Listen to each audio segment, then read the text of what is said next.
आज की प्रश्नोत्तरी सीरीज का कौन सा सत्र है? 28वां। कौन सा सत्र है आज की प्रश्नोत्तरी सीरीज का? 28वां। पूरा ध्यान लगा करके सुनना। बपो ध्यानम, किसके जैसा ध्यान लगाना?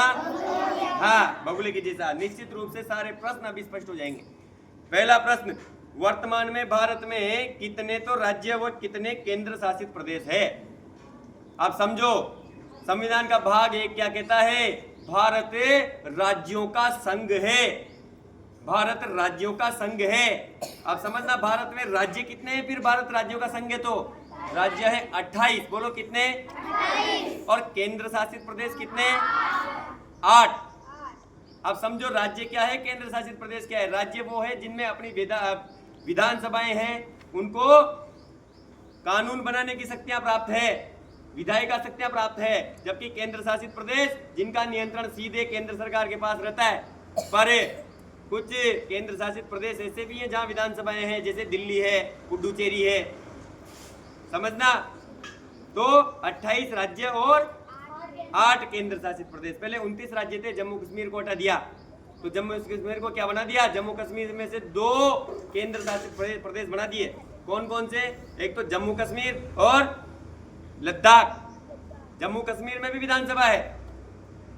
ये 2 केंद्र शासित प्रदेश बना दिए। अब केंद्र शासित प्रदेश कितने थे? पहले 7, अब कितने हो गए? 9 हो गए ना, 2 और बनाते ही। अब 2 को ऐड कर दिया भाई। किस किस को ऐड किया? एक तो दमन दीव और दादरा नगर हवेली, इन दोनों को मिक्स कर दिया, तो वापस कितने रह गए? 8 रह गए। तो अभी वर्तमान में कितने? 28 तो राज्य और 8 केंद्र शासित प्रदेश है। ध्यान रहेगा सबको। अगला प्रश्न, स्वतंत्रता के पश्चात पहला आम चुनाव कब हुआ? 15 अगस्त 1947 को हमारा देश आजाद हो गया, तो पहला लोकसभा का चुनाव कब हुआ? आम चुनाव मतलब लोकसभा का चुनाव कब हुआ?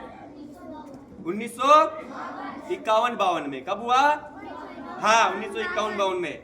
वयस्क मताधिकार के आधार पर पहली बार चुनाव हुआ भाई उस समय। समझो भाई शिवानी। अच्छा, जब पहली बार चुनाव हुआ तो पहली बार लोकसभा अस्तित्व में आई, भारत की पहली लोकसभा थी वो। तो उस लोकसभा का पहला अध्यक्ष कौन था? बोलो। जीवी मावलंकर, गणेश वासुदेव मावलंकर। और वो पहले थे, इसीलिए उनको लोकसभा का जनक कहा जाता है। लोकसभा किसने बनाई? संविधान ने। पर उनको सम्मान देने के लिए उनको लोकसभा का जनक कहा जाता है। वर्तमान लोकसभा अध्यक्ष कौन है? श्रीमान ओम बिरला। ये भी हमें ध्यान होना चाहिए। अगला प्रश्न है, भारतीय संविधान में न्यायिक पुनरावलोकन की जो अवधारणा है, ये किस देश के संविधान से ली गई? हमने हमारा संविधान ऐसे ही नहीं बनाया, पूरे विश्व के संविधानों का पहले क्या किया? अध्ययन किया, उसके बाद हमने हमारा संविधान बनाया भाई साहब। उसके बाद बनाया, ऐसे ही नहीं बनाया टाइम पास के लिए। जो अच्छी अच्छी चीजें जहां से हम ले सकते हैं वहां से लिया। अब एक चीज ली है भाई, न्यायिक पुनरावलोकन। इसको समझो, क्या है ये? न्यायिक का मतलब न्याय से संबंधित, पुनरावलोकन मतलब पुनः मतलब दोबारा, अवलोकन मतलब देखना। यानी जो कुछ कानून बनता है, अगर वो सही है कि गलत है, इसकी वैधता की जांच के लिए सुप्रीम कोर्ट उस कानून की जांच कर सकता है। जैसे मान लो सरकार ने या राज्य की विधानमंडल ने, संसद ने किसी भी प्रकार का कोई कानून बनाया, अब वो कानून जनता के हित में नहीं है या फिर संविधान के किसी प्रावधान का उल्लंघन करता है, तो फिर सुप्रीम कोर्ट क्या करेगा? स्वयं संज्ञान लेकर के उस कानून को अवैध घोषित करेगा। संविधान का मूल जो ढांचा है, मूल जो उद्देश्य है, वो बरकरार रहना चाहिए। ये न्यायिक पुनरावलोकन कहां से लिया गया? मूल अधिकार कहां से लिए थे? कहां से लिए थे? अमेरिका से। मूल अधिकार अमेरिका से। ब्रिटेन से तो संसदीय प्रणाली ली थी, तो मूल अधिकार अमेरिका से। तो मूल अधिकार के साथ साथ न्यायिक पुनरावलोकन भी कहां से लिया? यूएसए, संयुक्त राज्य अमेरिका से लिया गया। ध्यान रखना इस चीज को। अगला प्रश्न, स्वीप का पूरा नाम क्या है? अब देखो रे भाई, वोट पड़ते हैं, वोट, ठीक है। अब गांवों के ऐसे क्षेत्र जहां पर शिक्षा का अभाव है, लोग जानते ही नहीं है वोट क्या है, कैसे वोट पड़ते हैं, तो निर्वाचन विभाग ने क्या किया? एक योजना चलाई। क्या योजना चलाई? कि हम गांव गांव जाकर के क्या करेंगे? लोगों को वोट देने के लिए जागरूक करेंगे और वोट देना क्यों जरूरी है, ये सारी चीजें हम उन गांव वालों को दूरस्थ क्षेत्रों में जाकर के बताएंगे। इसके लिए एक योजना चलाई गई, मैं पूछूंगा बाद में प्रश्न। एक योजना चलाई गई, उस योजना का नाम है स्वीप। बोलो स्वीप। स्वीप स्वीप का मतलब पूरी फॉर्म बता देता हूं। एस से तो बोलो सिस्टेमेटिक, व्यवस्थित।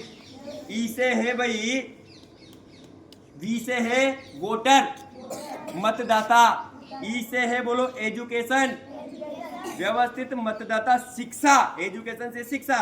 एंड और इलेक्ट्रोलल, अगला इलेक्ट्रोल पार्टिसिपेशन, यानी वोट में पार्टिसिपेशन का मतलब भाग लेना, यानी वोट में भाग लेने के लिए जनता को जागरूक करने के उद्देश्य से मशीनों के साथ सीधा जाकर के उनको समझाना।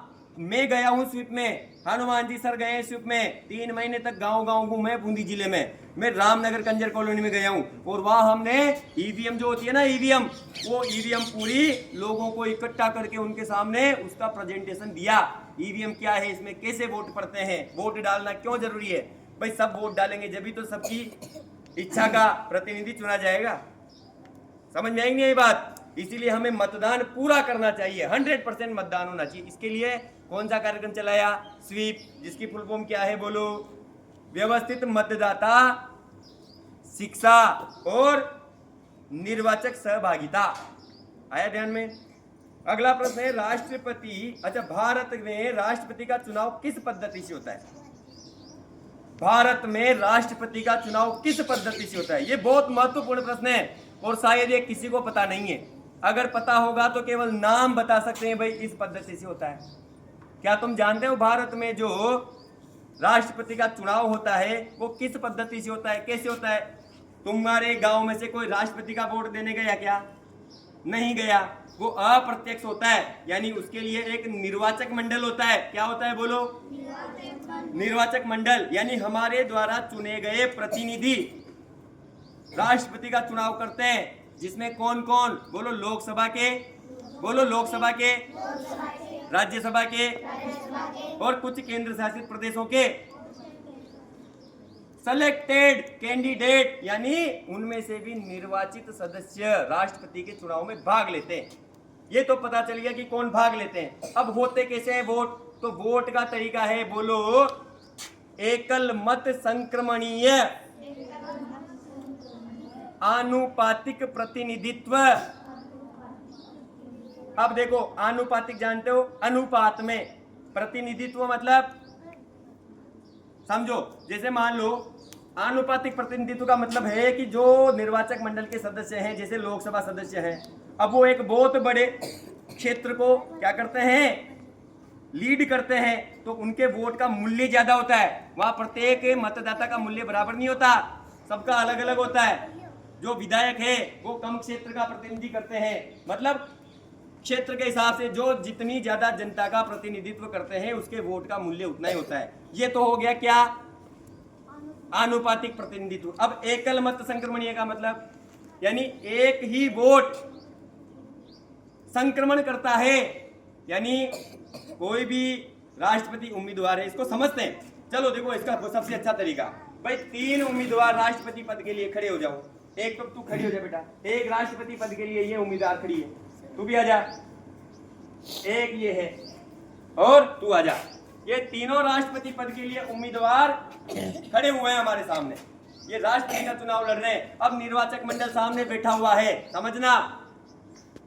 अब मैं निर्वाचक मंडल के सदस्यों को खड़ा करता हूं, खड़ी हो जा, तू भी खड़ा हो जा। नमन, रविंद्र इधर आ जाओ, ये निर्वाचक मंडल के सदस्य हैं, इधर आ जाओ, आ जाओ, इधर आ जाओ। अब देखो ये 3 उम्मीदवार हैं। सबसे पहली बात, राष्ट्रपति का मतदान गुप्त होता है, यहाँ केवल समझाने के लिए बता रहा हूं। अब तुम तुम्हारा वोट दोगे ना, तो एक वोट नहीं दोगे। जैसे मान लो ये कौन है, ये लोकसभा का सदस्य है, इसके मत का मूल्य 100 है। 100 कितना है बोलो, 100। ये कौन है, ये विधानसभा कम क्षेत्र वाला है, इसके मत का मूल्य 70 है। 70 कितना